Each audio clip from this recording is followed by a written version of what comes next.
José Daniel Ferrer, desde su estatura, pues nos convoca a la unidad de todos o de toda la oposición democrática, esté donde esté, en el exilio o dentro de la patria. Lo cierto es que no es una convocatoria nueva durante mucho tiempo. Hay muchos patriotas que han convocado a la unidad de las fuerzas prodemocráticas. Lo cierto es que muchos, no son pocos, quise decir, no son pocos los que han convocado a esta unidad, pero bajo su paraguas, nunca desde un sistema plural. Y ese es el problema fundamental que tienen estas convocatorias, que siempre se convoca desde el paraguas del convocante. La idea de unas primarias, la idea de un parlamento de la sociedad civil, pues está cogiendo de alguna manera ritmo, aunque, y lo digo con toda la seriedad del mundo, aunque tengan feroces resistencias a un lado y al otro del Golfo de México. Hola, esto es Aliaga Pesán Report desde La Habana, Cuba, un compendio de la política, la sociedad y la cultura cubana. Hoy, miércoles 12 de febrero del año 2024, abordaré mal y rápido un solo tema. Negocia cuando seas fuerte. Pero como dice Pedronio, el árbitro del buen gusto, la prisa no es elegancia.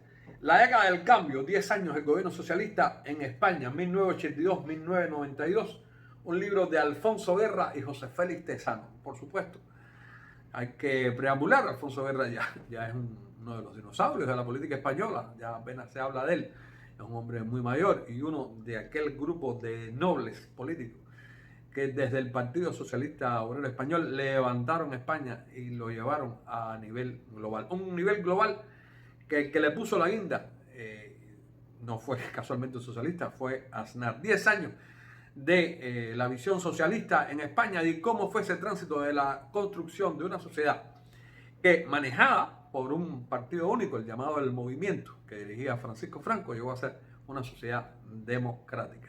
Década del cambio, este libro que puede también enseñarnos mucho de cómo se empieza a construir la democracia en los países que salen de gobiernos dictatoriales. Pero volviendo al tema de Marras, negocia cuando eres fuerte. La propuesta de José Daniel Ferrer, ahora excarcelado y muy presionado por todos lados, de crear primero unas primarias y después un parlamento de la sociedad civil, pues abre parte de estas clavijas que han estado cerradas durante mucho tiempo al pensamiento de la oposición. Y digo que han estado cerradas mucho tiempo y creo que exagero. En este momento todavía siguen cerradas. ¿Por qué? Porque existe el miedo a ser infiltrados por la policía política, existe el miedo que se tengan pocos seguidores, existe el miedo de que surjan personajes malvados y malditos a tratar de controlar la organización que surja de esa discusión. Y surgen muchos miedos, pero surgen muchos miedos porque llevamos más de hoy o casi 80 años desde la última vez que hubo un ejercicio democrático literalmente hablando en la sociedad cubana.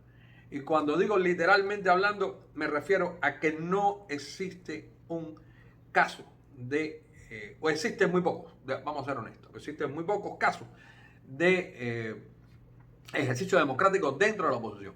Para mí el más interesante es el Partido Solidaridad Democrática, cuando estuvo bajo el liderazgo de Fernando Sánchez López, este músico, cantante, pero con una visión política de unidad increíble. Llegó a ser un partido de casi 5.000 miembros, Solidaridad Democrática, entre finales del siglo XX y principios del siglo XXI. Luego fue atacado, por supuesto, por diferentes lugares y el partido desapareció.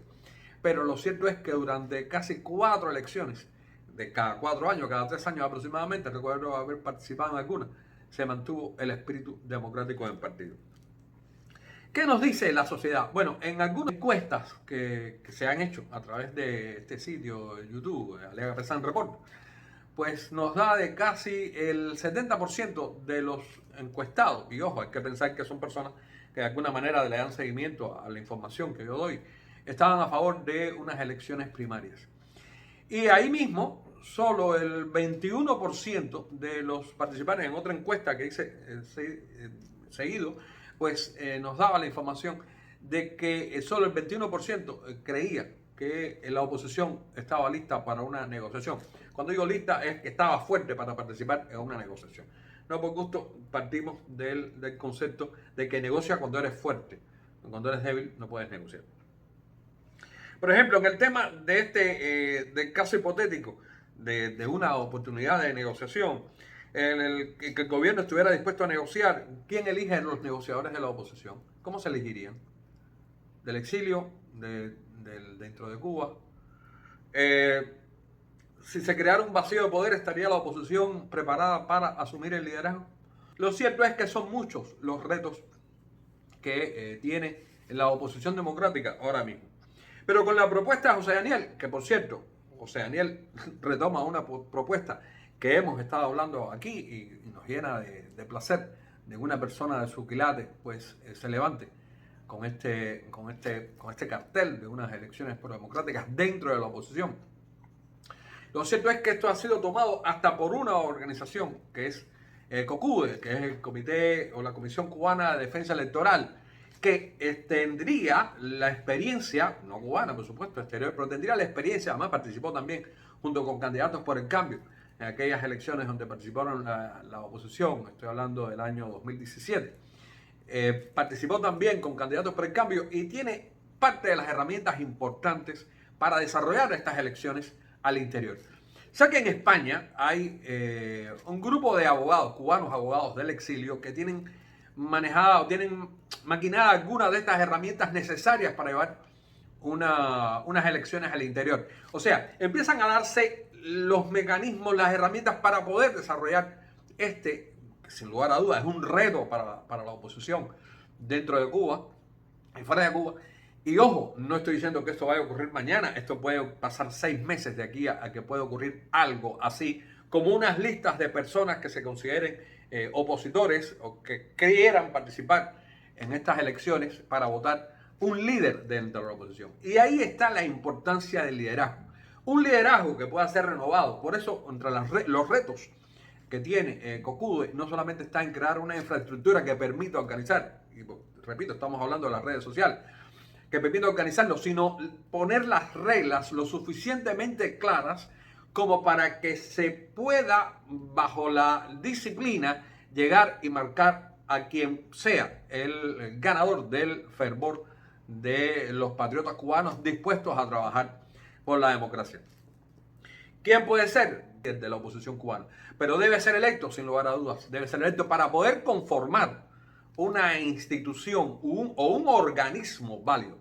Hay quien está hablando de un parlamento prodemocrático donde haya organizaciones. En Venezuela le llaman alacranes a aquellos que son personajes favorables al gobierno o reciben coimas del gobierno y tratan de distorsionar. Bueno, no va a haber alacranes aquí también, sí va a haber alacranes, pero lo más importante, como siempre he dicho, es el ejercicio democrático.